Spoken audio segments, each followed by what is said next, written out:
শ্রাবণ ঘন গহন মোহে গোপন তব চরণ ফেলে নিশার মতো নীরব হে সবার দেখে এড়াইলে শ্রাবণ ঘন গহন মোহে শ্রাবণ ঘন গহন মোহে গোপন তব চরণ ফেলে নিশার মতো নীরব হে সবার দেখে এড়াইলে শ্রাবণ ঘন গহন মোহে।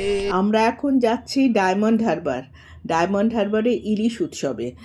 রাস্তায় খানিকটা কলকাতা ছাড়তে না ছাড়তেই দেখি রাস্তার দুধারে বর্ষাকালে সবুজের সমারোহ, এত গ্রিনারি কলকাতায় বড় একটা দেখা যায় না। তাই দেখে হঠাৎ বর্ষাকালের একটা গান মনে পড়ে গেল, দু লাইন গেয়েই ফেললাম। রাস্তার গ্রাম বাংলা চোখে পড়তেই দেখি কারুর বাড়ি থেকে বাতাবি লেবু গাছ, কচুরিপানা ভরা পুকুর, কখনো বা কলা গাছের খেতে কলার শাড়ি, এইসব দেখতে দেখতে এগোচ্ছি। এই দেখো একটা সুন্দর দেখতে পেলাম, হ্যাচারি। সেইটায় ভেতরে ঢুকতেই দেখি ভর্তি চিকেন, ছোট্ট ছোট্ট। এই চিকেনই নাকি নিয়ে গিয়ে রান্না হবে। তারপরে চোখে পড়লো হুগলি নদী। হুগলি নদীতে মাঝিরা অনেক রকমের মাছ ধরছে, সেখানে শঙ্কর মাছও পেয়েছে, সেটাও দেখালো। তারপরে ইলিশ মাছও ওঠে। আমাকে বলল যে এখান থেকেই বোধহয় ইলিশ মাছ নিয়ে যাওয়া হবে আমাদের যেখানে ইলিশ উৎসব হচ্ছে। এই ব্রিজ পেরিয়ে ওপাশে আবার আর একটা রিসর্ট, আবার তাজও আছে ওখানে। আর এইখানে দেখো জাল পড়েছে, জালে মাছ পড়েছে, সেইটাও তোলা হচ্ছে। ইলিশ তো আছেই। আস্তে আস্তে এগোতে লাগলাম। এগিয়ে যখন রিসর্টের দিকে, মানে যেখানে আমাদের প্রোগ্রামটা হচ্ছে, সেখানে এগোতেই দেখি অলরেডি রান্না প্রায় শুরু হয়ে গেছে। ইলিশ মাছের পাতুরি, ইলিশ মাছের বড়া, ইলিশ মাছের কচু শাক দিয়ে ঘন্ট, এইসব করতে শুরু করেছে। তারপরে নানান রকমের ইলিশের আইটেম, সেই সমস্ত চোখে পড়লো।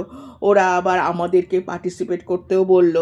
আমরাও খানিকটা নিজেরা হাত লাগালাম। কত ইলিশ মাছ ভাজা হচ্ছে, এই যে চিকেন ম্যারিনেট করে রেখেছে, চিকেন আবার একটু বাদে চিকেন রান্না হবে। তারপরে তো নানান রকমের ইলিশের পদ তো আছেই। এই সব যখন খাচ্ছি তখন মুষলধারে বৃষ্টি পড়ছে। এত ভালো লাগছিল যে এই মানে সারাটা দিন ভীষণ সুন্দরভাবে কাটলো সবাই মিলে। তারপরে নানান রকমের ওখানে আরও অনেকে কবিতা বলল, গল্প গান গাইলো, অনেক লোকের সাথে আলাপও হলো, সেখানে নানান জায়গা থেকে এসেছে। এই দেখো বর্ষায় কী মনোরম দৃশ্য আমাদের এই ডায়মন্ড হারবারের।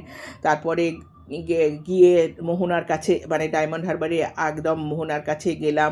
সেইখানে আবার ইলিশের বাজার আছে, সেই ইলিশ বাজার চোখে দেখতে গেলাম। তারপরে ফিরে এলাম এই টেম্পল দেখে। এটা হলো স্বামীনারায়ণ টেম্পল। খুব এনজয় করলাম আজকের দিন।